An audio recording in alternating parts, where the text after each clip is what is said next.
Hey guys, welcome to Plumbing with Tim. Today we're back at one of our old houses we've been coming to for years because of drainage problems. Well, they finally gave in and they allowed us to come in and take out all the old cast iron, all the water pipes, and we did all the new plumbing on here. Now we're topping everything out.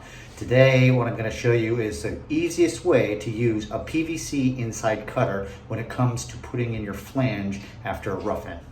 This right here is a PVC inside cutter. It's not as sharp as I'd like to. I got a new one that's somewhere in the van bouncing around. I haven't been able to find it. But this is going to allow us to take where we roughed in the toilet and get that down to ground level there so we can put a flange in. Now before you get started doing any of this kind of stuff, make sure you have the right tools and equipment. And second of all, make sure that you stuff a rag down in the pipe in a hole, something you can pull back out. So in case that inside cutter wraps itself off of the drill, it's not going to go falling down inside of your plumbing.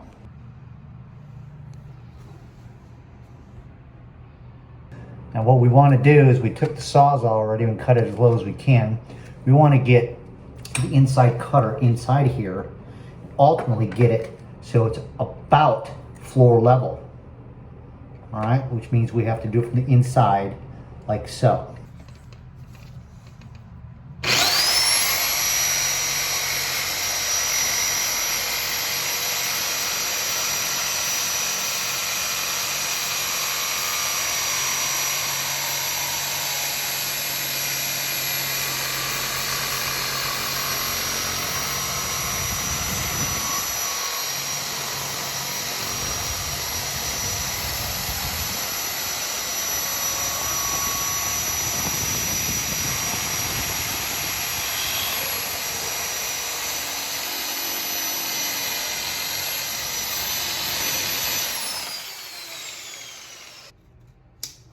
See that?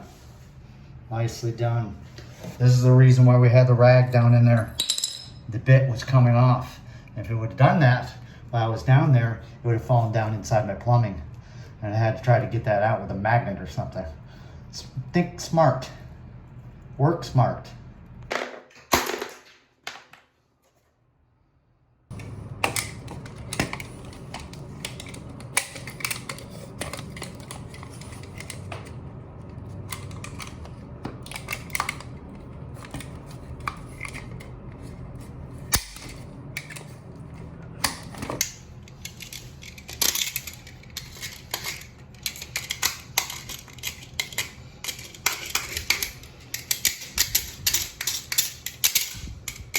It's a no-brainer anytime, especially when you cut PVC pipe.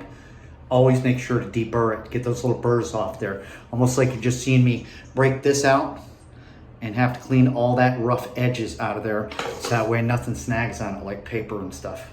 Make sure before you put that flange in there, don't forget to pull your rag out. That's a stoppage waiting to happen.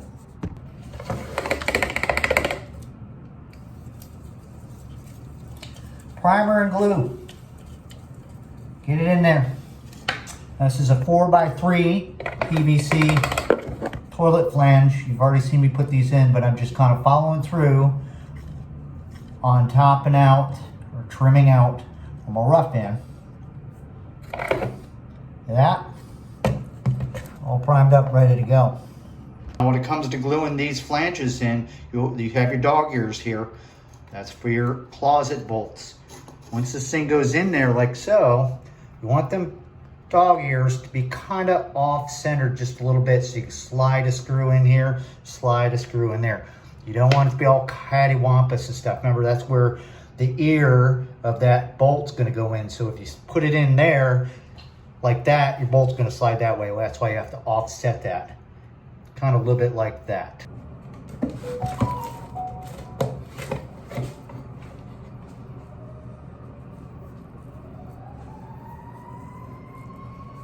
Noisy little neighborhood around here. Oh yeah. Lots of sirens and stuff going on. Who cares, right? Get this set into place where you want it to be. Right about in there. Put a big boot on it. Hold on to it so it doesn't come back out.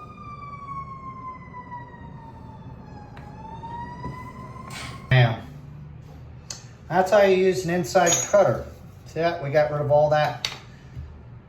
I'm able to get that flush with the floor. Nice. That's all the time we got for this one. Thanks as always for dropping by. Don't forget to subscribe. Till next time, keep plumbing.